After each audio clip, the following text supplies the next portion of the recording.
When silence breaks, healing begins. Family, before we close this gathering, I want to go deeper. Because this subject is not simple, it is not easy, it is not clean, it is not comfortable. When people talk about suspected MKULTRA victims, trafficking survivors, ritual abuse survivors, programmed victims, missing loved ones, or people who have disappeared into systems we do not fully understand, many people turn away. They say it is too dark. They say it is too strange. They say it is too hard to believe. They say that could never happen. But history has already taught us that terrible things can happen when powerful people operate in secrecy, when vulnerable people are treated as disposable, and when institutions protect themselves more than they protect human beings. So tonight, we are not here to prove every detail in one evening. We are here to refuse the insult of automatic dismissal. We are here to say that when a family has been crying out for years, they deserve more than an eye roll. When a survivor speaks from a place of pain, they deserve more than ridicule. When a person disappears, changes drastically, loses contact, appears controlled, appears traumatized, or speaks in fragments about things no one wants to hear, they deserve patience, protection, and careful attention. Because sometimes the truth does not come out neatly. Sometimes the truth comes out in pieces. Sometimes it comes out through shaking hands. Sometimes it comes out through nightmares. Sometimes it comes out through contradictions. Sometimes it comes out through silence first. Sometimes it comes out through a person who has been trained, threatened, drugged, shamed, or spiritually manipulated into believing that no one will ever believe them. And that is why families must be strong. Not loud only, strong, not reckless, strong, not careless with accusations, strong, not cruel to each other. Strong, strong enough to listen, strong enough to document, strong enough to wait, strong enough to investigate, strong enough to protect the person who may not yet be able to tell the whole story, strong enough to understand that trauma can make a person sound confused when they are actually wounded. Strong enough to understand that silence does not always mean peace. Sometimes silence means fear. Sometimes silence means control. Sometimes silence means survival. Sometimes silence means the person learned a long time ago that speaking was dangerous. So tonight, we speak for those who cannot speak yet. We remember those who cannot come home yet. We pray for those who do not even know how to ask for help yet. And we prepare ourselves to be safe people when the truth begins to surface. Because if someone comes forward, they do not need a mob. They do not need chaos. They do not need people fighting over their story. They do not need strangers turning their trauma into entertainment. They do not need to be pushed onto a stage before they can stand. They need safety. They need calm. They need practical help. They need trauma-informed support. They need people who can say, "We believe your pain is real, and we will help you take the next right step." They need people who understand that healing is not a performance. Healing is not always pretty. Healing is not always fast. Healing does not always look like smiling, forgiving, and moving on. Sometimes healing looks like remembering. Sometimes healing looks like sleeping through the night for the first time. Sometimes healing looks like crying without apologizing. Sometimes healing looks like saying no. Sometimes healing looks like cutting contact with dangerous people. Sometimes healing looks like finding one trustworthy person. Sometimes healing looks like learning your own name again. Sometimes healing looks like realizing, what happened to me was not my fault. And family, that sentence matters. What happened to me was not my fault. Let us say it over every survivor. It was not your fault. It was not your fault. Not the abuse, not the captivity, not the confusion, not the fear, not the forced silence, not the manipulation, not the threats, not the things you had to do to stay alive, not the memories you cannot organize, not the memories you do not have, not the pain that still lives in your body. It was not your fault. And to the families, I need to say something tender but serious. Sometimes your loved one may not return as the person you remember. They may not speak the way they used to speak. They may not trust the way they used to trust. They may not respond to affection the way you expect. They may not be ready for hugs, photographs, reunions, interviews, church services, family gatherings, or public attention. They may be angry, they may be numb, they may be suspicious, they may push you away, they may say things that hurt, they may remember things differently from the way you remember them. They may need distance before they can receive closeness. And that does not mean love has failed. It means trauma has consequences. It means patience must become part of love. It means family must learn a new language, the language of safety, the language of consent, the language of patience, the language of you do not have to tell me everything today, the language of I am here, the language of you are not in trouble, the language of you are not crazy, the language of you can rest, the language of we will move at the pace of healing, not the pace of curiosity, because curiosity can wound when it is not governed by love. We must not interrogate survivors just to satisfy ourselves. We must not demand details that reopen wounds. We must not treat a survivor's testimony like a movie. We must not ask why didn't you leave when the better question is, what made leaving impossible? We must not ask why didn't you tell us sooner when the better question is, who taught you it was unsafe to speak? We must not ask, are you sure? With contempt. We must ask, how can we help you feel safe enough to be heard? There is a difference between testing someone and supporting someone. There is a difference between discernment and disbelief. There is a difference between asking careful questions and making someone feel like they are on trial. Let us be people of discernment. Let us be people of compassion. Let us be people who know how to hold hard stories without destroying the person brave enough to tell them. Now, to every family here who has been waiting for years, I want to honor the private suffering no one sees. People see you at work. People see you at church. People see you at the grocery store. People see you smiling for birthdays, holidays, weddings, graduations and family pictures, but they do not always see the empty chair in your heart. They do not see the way you pause when a phone rings from an unknown number. They do not see how your body reacts when someone resembles your missing loved one. They do not see the birthdays you count in silence. They do not see the dreams that feel like visitations. They do not see the guilt you carry for not knowing what else to do. They do not see you wondering, did I miss a sign? They do not see you asking, could I have saved them? They do not see the way grief can become a second life you live underneath the first one. But tonight, we see you. We honor you. We bless your endurance. We bless your tears. We bless your questions. We bless the love that has kept you searching. And we release you from the lie that you should have somehow known everything. You did the best you could with what you knew. And now, with what you know today, you can take the next step. Not every step, the next step.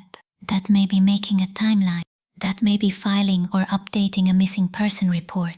That may be contacting a victim advocate. That may be preserving DNA. That may be gathering photographs. That may be asking relatives for old records. That may be searching public databases. That may be getting emotional support for yourself. That may be simply saying the person's name out loud after years of being told to move on. One step is still movement. One call is still action. One document is still evidence. One witness is still important. One prayer is still powerful. One family member who refuses to forget can become the beginning of a breakthrough. But we must also protect our own hearts from being consumed.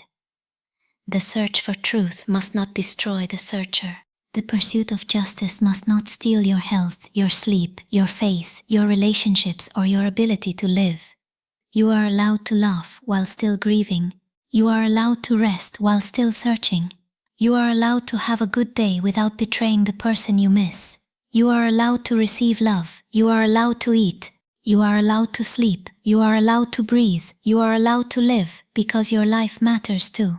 The people who harmed others would love for whole families to collapse under the weight of trauma. But we will not give darkness that victory. We will build support. We will build records. We will build networks. We will build safe rooms for truth. We will build places where survivors do not have to beg to be treated like human beings. We will build families that know how to listen without panic. We will build communities that protect children, vulnerable adults, and anyone at risk of exploitation.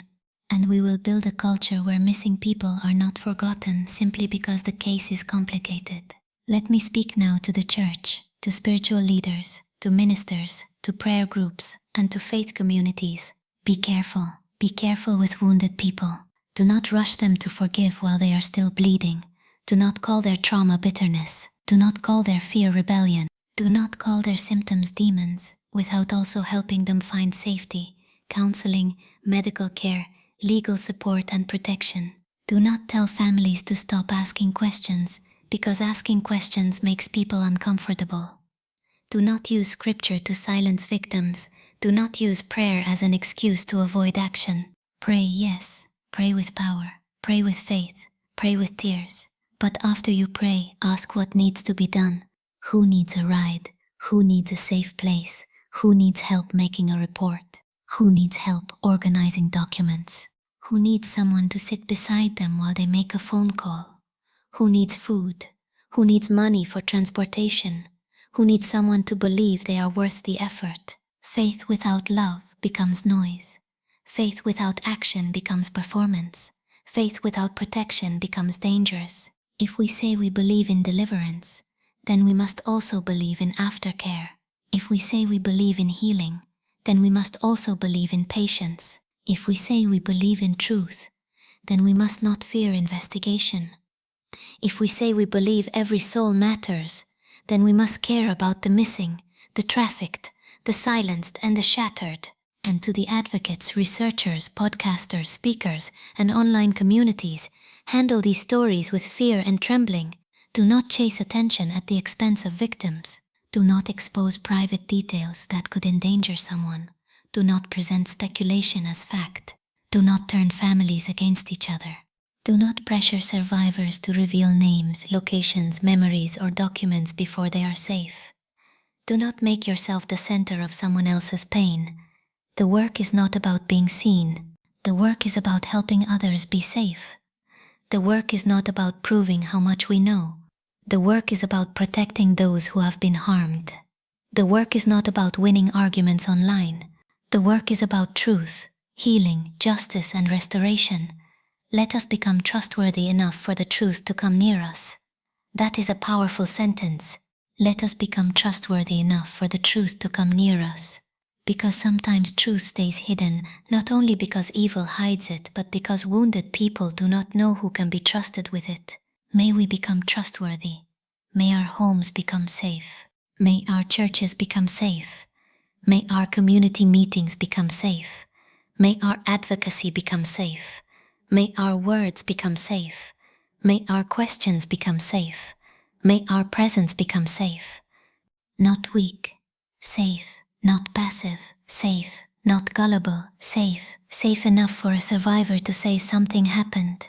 Safe enough for a family member to say, I have been afraid to tell anyone this. Safe enough for a witness to say, I remember something. Safe enough for a missing person to come home and not be swallowed by chaos. Safe enough for healing to begin. Because healing begins when silence breaks. But silence does not break because people are forced. Silence breaks when safety becomes stronger than fear. So tonight, let us make safety stronger than fear. Let us make love stronger than shame. Let us make truth stronger than confusion. Let us make documentation stronger than rumor. Let us make community stronger than isolation. Let us make faith stronger than despair. Let us make hope stronger than the years that have passed. And let us remember, even if a person has been unheard from for years, they are not beyond the reach of God. Even if a case has gone cold, love has not gone cold. Even if evidence is scattered, effort still matters. Even if memories are fragmented, dignity remains whole.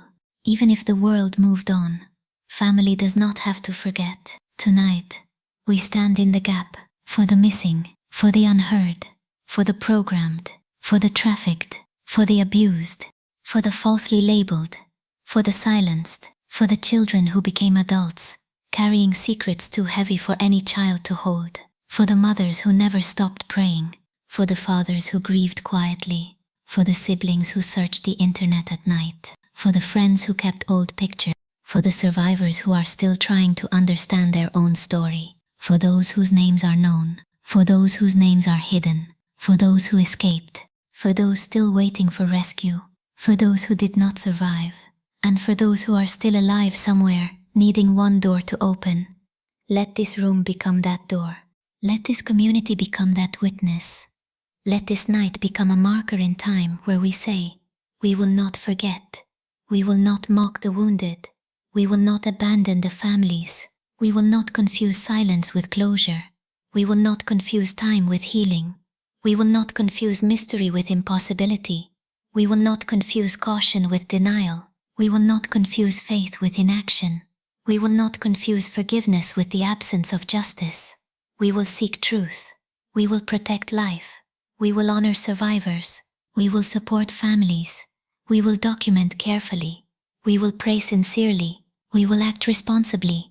We will love fiercely. And we will keep the light on, because someone may still be trying to find a way home. Someone may still be waiting for the right person to ask the right question. Someone may still be watching from a distance, wondering if it is safe to speak. Someone may still believe no one cares. Let them hear us tonight. We care. We care. Your life matters. Your story matters. Your name matters. Your safety matters. Your healing matters. Your freedom matters. And until the truth is known, until families have answers, until survivors are protected, until the missing are remembered with dignity, we will keep speaking. Not with chaos, with courage.